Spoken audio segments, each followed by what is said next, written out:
ببین اگه واقعا میخوای رشد کنی، اگر میخوای زندگیت رو تغییر بدی توی تمام جهات زندگیت، بعد یه سبک زندگی جدید ایجاد کنی. ببین من به بچه ها بارها گفتم توی دوره‌های مختلف، حتما نوع خوراک شما و نوع غذا خوردن شما خیلی مرتبطه با رشد و پیشرفت شما.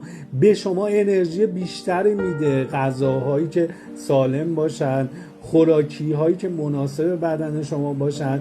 این که شما بخوای تو مسیر رشد باشی ولی هیچ تفاوتی توی نوع خوراک، نوع غذایی که میخوری، نوع رفت آمدات، نوع معاشرتت، نوع ارتباطاتت نداشته باشی، هیچ تغییر ایجاد نمیشه. ولی زمانی که تصمیم بگیری تمام اینها رو متمرکز کنی روی مسیر رشد و پیشرفت، اون تغییر بزرگی واسط رخ میده.